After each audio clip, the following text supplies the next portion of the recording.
Jockey boxes can be a little intimidating, whether you're used to them or not, but I promise after you watch this video, it's going to change your mind. Everything's going to be easy, it's all going to make sense, and you'll be pouring ice cold beverages anywhere without issue. Let's get started. So the biggest variance in jockey boxes outside of tap numbers is coils versus plates. We use coils, and why do we use coils? Because they're better. Each coil holds 17 ounces, which is enough to fill a full pint. It takes about 3 to 5 seconds to recharge, as we call it, to cool the beer that's inside of the coil.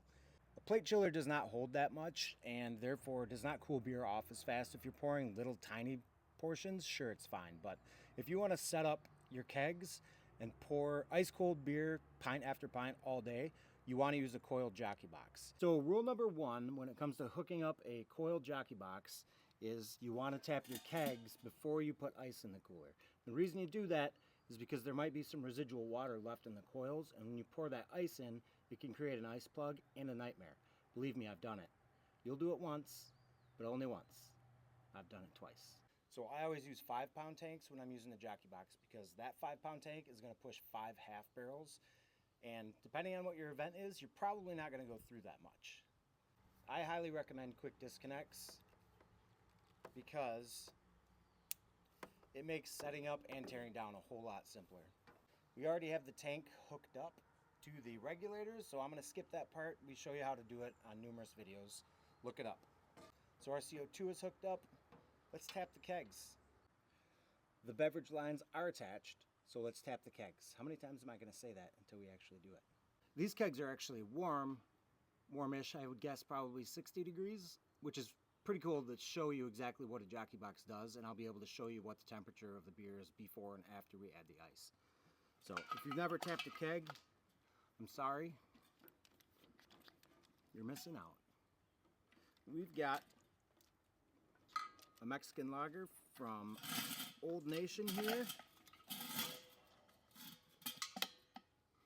and an IPA from the Mitten, one of my favorite breweries.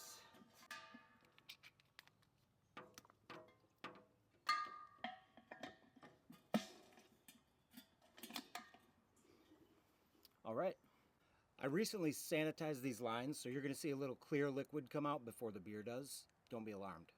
And the beer is going to come out very foamy. Little burst of gas being CO2. And you can see the beer coming out now, and you can see it's very foamy. The reason for that is because it's warm. And we are going to show you how to fix that. That's the whole point of a jockey box. A little burst of CO2.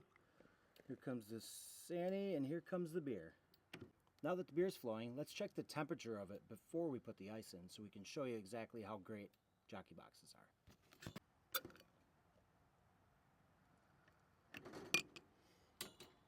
You can see it's 70 degrees out here. So you can see that right there. The beer is at 66 degrees right now. We're going to put ice on these coils, and then you're going to see the magic happen.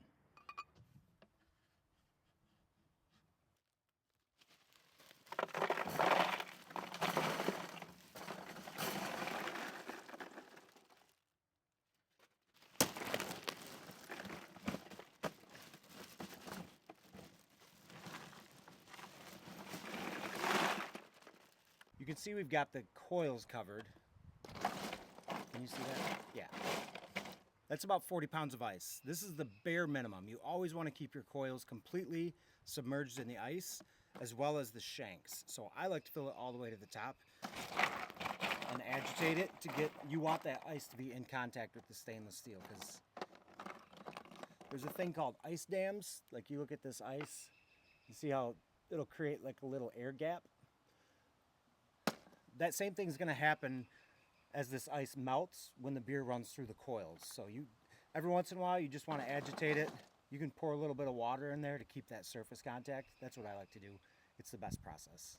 I'm going to let this rest for about 10 minutes, let everything get ice cold, and then I'll show you what the beer's pouring at.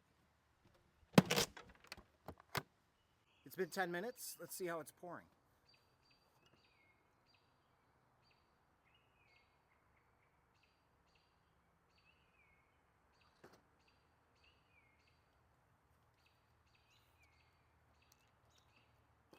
beautifully.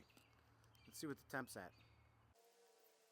So as you can see, that jockey box instantly cools it from 65 degrees down to the mid 30s, potentially the low 30s by the time this $2 thermometer gets there.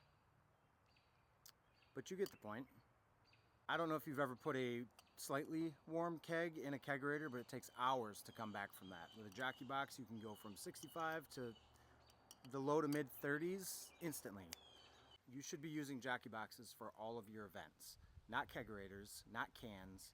This is the most efficient way to pour ice cold beer or cocktails, even wine, instantly. Who doesn't want an ice cold lager instantly? Listen, did you hear what I said? It went from 65 degrees to 35 degrees like that, with a perfect pour. Try and beat that. You can't. Go get a jockey box.